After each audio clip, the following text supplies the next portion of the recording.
Tapi yang utama yang harus kita pahami adalah ketika melahirkan sesar ataupun proses normal itu sama sekali tidak mengurangi nilai atau keutamaan kita sebagai seorang ibu. Insya Allah semuanya mendapatkan pahala kebaikan dari Allah Subhanahu wa Ta'ala, karena semua tercatat jihad di jalan Allah ya.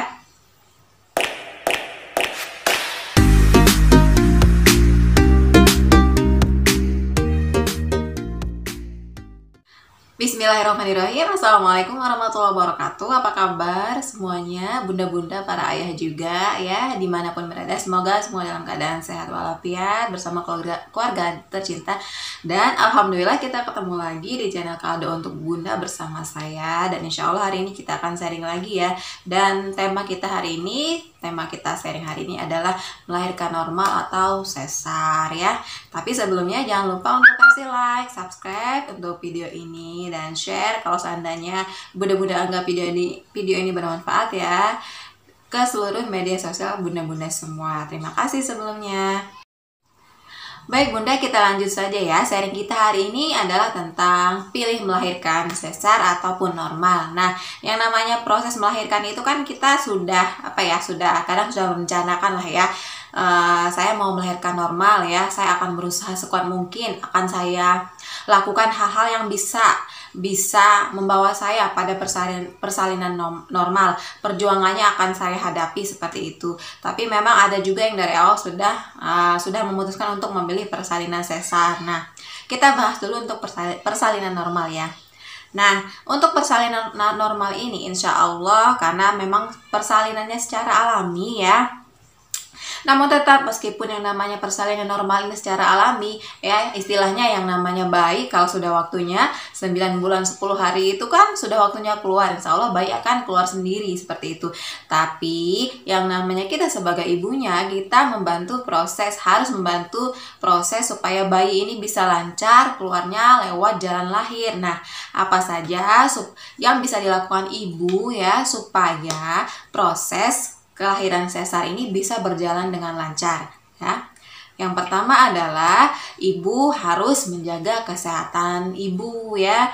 Kesehatan ibu ini misalkan dengan menjaga makanan, kemudian minuman, kemudian aktif yang namanya melakukan hal-hal yang bisa membawa kita untuk persalinan alami atau normal, misalkan berjalan, berjemur ya seperti itu. Kemudian cek setiap hari ya, bukan setiap hari, cek kontrol kandungan setiap bulan supaya kita memastikan bahwa bayi yang ada dalam kandungan kita ini memang sehat ya. Kemudian kita bisa melakukan hal-hal yang bisa membawa kita ke persalinan normal seperti itu ya. Dan ketika terjadi persalinan sesar ya, tentunya kita pun harus tahu ya apa saja indikasi-indikasi yang bisa terjadi, yang menyebabkan terjadinya persalinan sesar tersebut ya.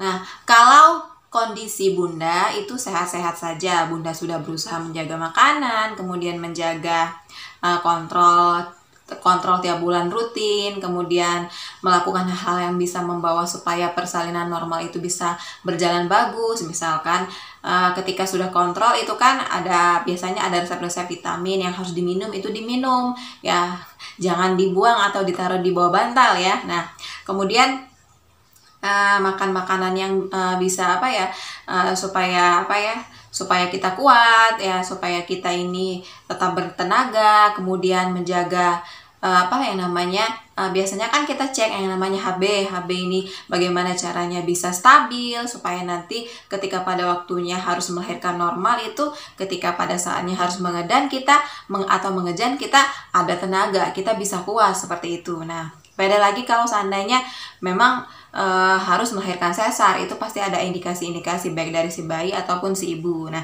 kita kembali lagi ke persalinan normal. Nah, kalau seandainya dari ibu memang sudah sehat ya, sudah bayi pun sehat, berat badan normal, kemudian posisi plasenta pun tidak menutupi jalan lahir ya, kemudian apalagi Intinya ibu sehat, bayi sehat, kenapa tidak diperjuangkan untuk melahirkan normal secara alami? Karena pada hakikatnya bayi itu akan keluar pada waktunya. Misalkan 9 bulan 10 hari itu memang akan keluar pada waktunya. Kita sebagai ibu-ibu membantu perjuangan si bayi ya, agar proses kelahiran berjalan lancar ya. Yang seperti saya ucapkan tadi, yang saya di pertama tadi, menjaga makanan, melakukan hal yang bisa supaya bayi lahir dengan normal seperti itu. Kalau bisa normal, kita perjuangkan normal. Kenapa? Karena begini, setelah melahirkan itu kan yang namanya habis melahirkan itu kan harus ada pemulihan seperti itu. Nah, kalau melahirkan normal, insya Allah itu pemulihannya akan lebih cepat ya. Nah, kemudian efeknya ke tubuh kita juga itu akan terasa lebih enak seperti itu. Beda lagi kalau seandainya dengan sesar yang membutuhkan pemulihan lebih lama, bahkan bekas jahitan-jahitan itu atau sayatan-sayatan pisau itu kan bisa bisa terasa di kemudian hari, bahkan tahun-tahun berikutnya seperti itu ya. Nah, sekarang kita kembali lagi, kita akan bahas tentang kenapa misalkan terjadi persalinan secara sesar. Nah, seperti yang sudah saya sampaikan pada awal tadi, bahwa yang namanya persalinan ini tidak hanya terjadi secara alami, ada juga yang memerlukan tindakan ya. Tindakan yang ini pasti sudah benar-benar tindakan ini sudah oke, kata dokter harus melakukan tindakan ini ya. Mau tidak mau supaya bayi selamat, ibu pun selamat, mau tidak mau kita melahirkan secara sesar. Si ibu melahirkan secara sesar, walaupun dari awal sudah berjuang, saya ingin melahirkan secara alami seperti itu, saya akan memperjuangkannya. Tapi kalau seandainya memang qadarullah, takdir Allah, si ibu harus melahirkan secara sesar, ya sudah ya, tidak apa-apa, tetap positif saja ya, tetap positif. Karena apa? Karena yang Allah berikan, Allah yang takdirkan itu sudah yang terbaik ya. Oke. Nah, ini indikasi untuk ibu ya. Untuk ibu itu mungkin biasanya seperti ini, kondisi rahim ya, kondisi rahim yang jalan ada plasenta previa itu ya, yang ada menutup jalan lahir ya, seperti itu ya, ari-arinya menutup jalan lahir, jadi bayi itu tidak memungkinkan untuk dilahirkan secara normal. Kemudian pinggul ibu yang kecil, tapi ukuran bayi, kepala bayi, terutama kepala bayi itu, lingkar kepala bayi itu besar seperti itu juga bisa menjadi indikasi untuk dilakukan tindakan sesar. Kemudian ada lagi, masih banyak sebenarnya yang menyebabkan bisa terjadi tindakan sesar itu ya. Kalau dari bayi mungkin yang berat badannya kurang ya, kemudian bisa karena bayinya ada gawat janin seperti itu. Masih banyak hal. Intinya begini ya, ketika harus terjadi memang tindakan sesar, ya sudah, karena itu sudah yang terbaik dari Allah, bismillah saja ya, seperti itu. Insya Allah apapun yang terjadi, mau normal ataupun sesar kelahiran itu tidak akan mengurangi keutamaan kita sebagai seorang ibu. Tetap semuanya dicatat oleh Allah sebagai jihad di jalan Allah ya, tetap memiliki keutamaannya. Cuman memang caranya yang berbeda, misalkan caranya yang berbeda, dan penyembuhannya pun kalau alami insya Allah lebih cepat ya, dan ke tubuh juga lebih enak seperti itu.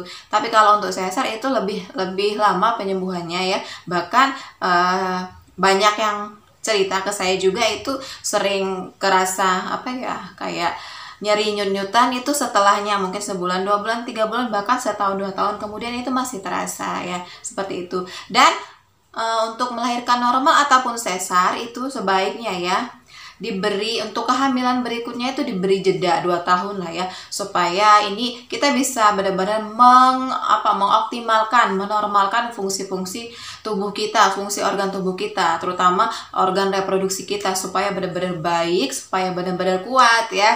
Karena apa? Karena supaya nanti ketika hamil lagi, mau melahirkan lagi itu kita benar-benar sudah oke, keadaan reproduksi kita oke, kemudian keadaan tubuh kita juga sudah oke ya.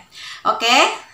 Terima kasih untuk sharing hari ini. Insya Allah tetap ada manfaatnya, meskipun hanya sebentar, hanya sedikit. Dan insya Allah kita berjumpa di sharing Berikutnya saya akhiri. Assalamualaikum warahmatullahi wabarakatuh.